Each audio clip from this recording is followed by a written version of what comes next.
Assalamualaikum warahmatullahi wabarakatuh. Innal hamdalillah namanu wa nasta'inu wa nastaghfiruh wa na'udzu billahi min syururi anfusina ma yahdihillahu fala mudhillalah wa may yudhlil fala hadiyalah. Amma ba'd. Perkenalkan, nama saya Hibi Abdul Aziz. Di sini saya akan menjawab soal ujian akhir semester mata kuliah Ulumul Hadis. Untuk soal yang pertama, apa itu pengertian dari hadis qudsi, hadis marfu, mauquf, dan hadis maktub? Yang pertama ada hadis qudsi. Hadis qudsi adalah hadis yang dinisbatkan pada kata qudsi, yang berarti suci dan membersihkan. Hadis qudsi menurut istilah adalah hadis yang diriwayatkan oleh Rasul, secara lafaznya dari Rasul, tapi maknanya itu langsung diturunkan oleh Allah Subhanahu wa Ta'ala. Adapun perbedaan hadis qudsi dan Al-Quran adalah yang pertama, hadis qudsi dan Al-Quran itu kan sama-sama diturunkan, maksudnya sama-sama firman Allah. Perbedaannya, hadis qudsi itu berisikan maknanya saja dari Allah, tapi Al-Quran itu makna dan lafaznya itu murni dari Allah. Yang kedua, hadis qudsi itu tidak bisa dibacakan sewaktu sholat, tetapi Al-Quran bisa. Yang ketiga, Al-Quran jika dibacakan satu hurufnya saja itu mempunyai 10 kebaikan, tetapi hadis qudsi itu tidak mendapatkan pahala kecuali kita mengamalkan dan mempelajarinya. Adapun ciri-ciri hadis qudsi yaitu biasanya hadis itu berisi awalnya itu qaulullahu azza wa jalla. Pembahasan kedua yaitu yang dimaksud hadis marfu.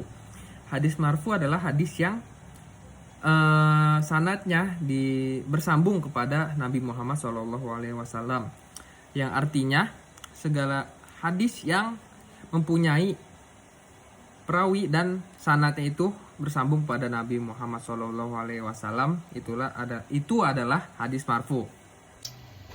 Hadis marfu itu terbagi menjadi 4. Yang pertama, marfu qauli, yang segala hadis yang disandar kepada Nabi Muhammad berupa perkataannya. Yang kedua itu hadis marfu fi'li, hadis yang disandarkan kepada Nabi Muhammad SAW berupa perbuatannya. Yang ketiga itu hadis marfu takriri, hadis yang disandarkan kepada Nabi Muhammad SAW berupa ketetapan ya. Yang keempat itu adalah hadis marfu wasfi, segala hadis yang disandarkan kepada Nabi Muhammad SAW,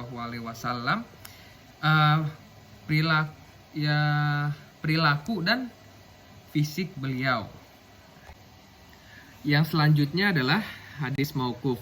Hadis mauquf adalah hadis yang disandarkan kepada sahabat Nabi SAW yang berupa perkataan, perbuatan, dan ketetapan. Hadis maktub adalah hadis yang disandarkan kepada tabi'in atau yang lebih rendah, baik perkataan maupun perbuatannya. Nah, jadi kan setelah saya menjelaskan 3 hadis tersebut itu lebih kesimpulannya itu kan yang pertama, hadis marfu itu sanadnya disandarkan kepada Nabi Muhammad SAW. Yang hadis mauquf itu disandarkan kepada sahabat Nabi. Nah, yang hadis maktub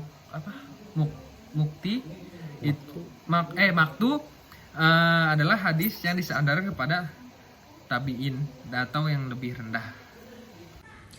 Untuk nomor 2, saya akan menjelaskan tingkatan-tingkatan at-ta'dil dan al-jarh. Yang pertama, tingkatan at-ta'dil. Tingkatan pertama yang menggunakan bentuk superlatif dalam pentakdilan atau dengan menggunakan wazan af'ala, dengan menggunakan ungkapan-ungkapan seperti fulan, kepadanya lah puncak ketetapan dalam periwayatan, atau fulan yang paling tepat periwayatannya dan ucapannya, atau fulan orang yang paling kuat hafalan dan ingatannya. Yang kedua, tingkatan kedua dengan menyebutkan sifat yang menguatkan kesikohannya, keadilannya, dan ketetapan periwayatan baik dengan lafaz maupun dengan makna. Seperti sikotun, sikah atau sikotun sab atau sikoh dan terpercaya atau sikoh dan hafid. 3. Tingkatan ketiga yang menunjukkan adanya pensikohan tanpa adanya penguatan atau atas hal itu, seperti sikoh, sab atau hafid. Keempat, tingkatan keempat yang menunjukkan adanya keadilan dan kepercayaan tanpa adanya isyarat akan kekuatan hafalan dan ketelitian, seperti saduk, makmun, mahalluhu asyidik. Ia tempatnya kejujuran, atau ia ba'sabihi, tidak mengapa dengannya.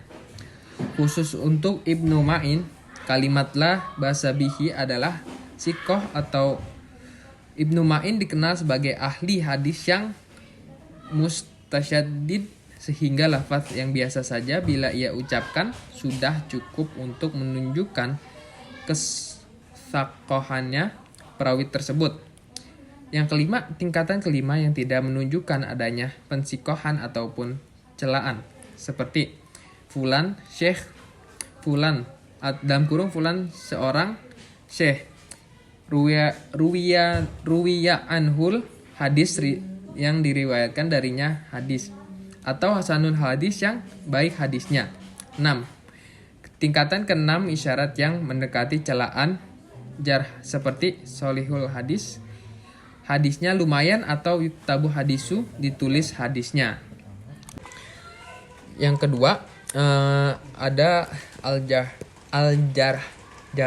Tingkatan pertama yang menunjukkan adanya kelemahan, dan ini paling rendah dalam tingkatan al-jarh, seperti layyinul hadis atau lemah hadisnya, atau fihi maqal, dirinya diperbincangkan, atau fihi dhaifun, padanya ada kelemahan. Tingkatan kedua yang menunjukkan adanya pelemahan terhadap perawi dan tidak boleh dijadikan hujjah,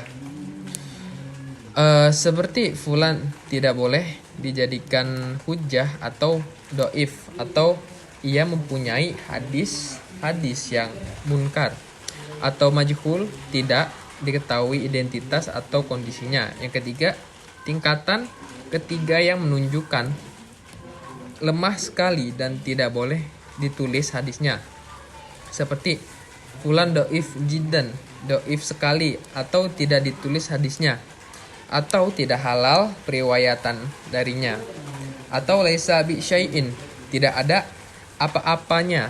Dikecualikan untuk Ibnu Ma'in bahwasannya ungkapan laisa bi syai'in sebagai petunjuk bahwa hadis perawi itu sedikit.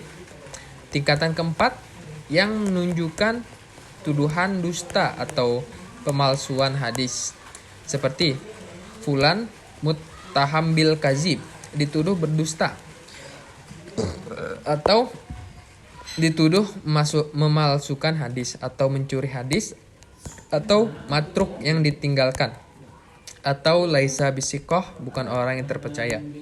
Yang kelima, tingkatan kelima yang menunjukkan sifat dusta atau pemalsu dan semacamnya, seperti kazab, tukang dusta, atau dajjal, atau wadla, pemalsu hadis, atau yakzib, dia berbohong, atau yadla, dia memalsukan hadis.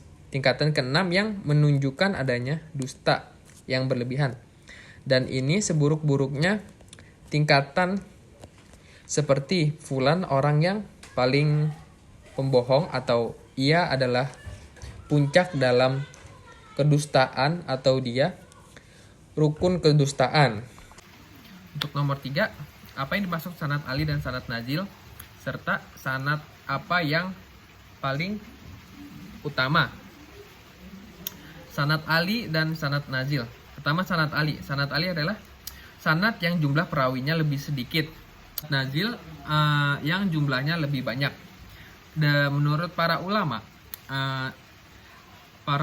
itu sepakat sanad Ali itu lebih utama dikarenakan semakin sedikitnya perawi itu makin sedikit kecacatannya.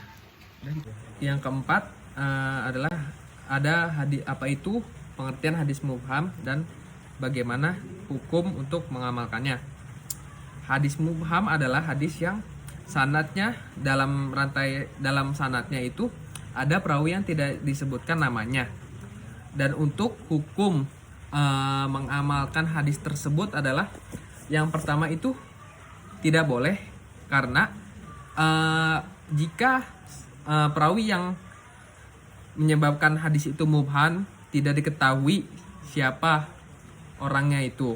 Yang kedua itu boleh asal perawinya itu diketahui dan misalnya itu sahabat kan adil lah, terpercaya.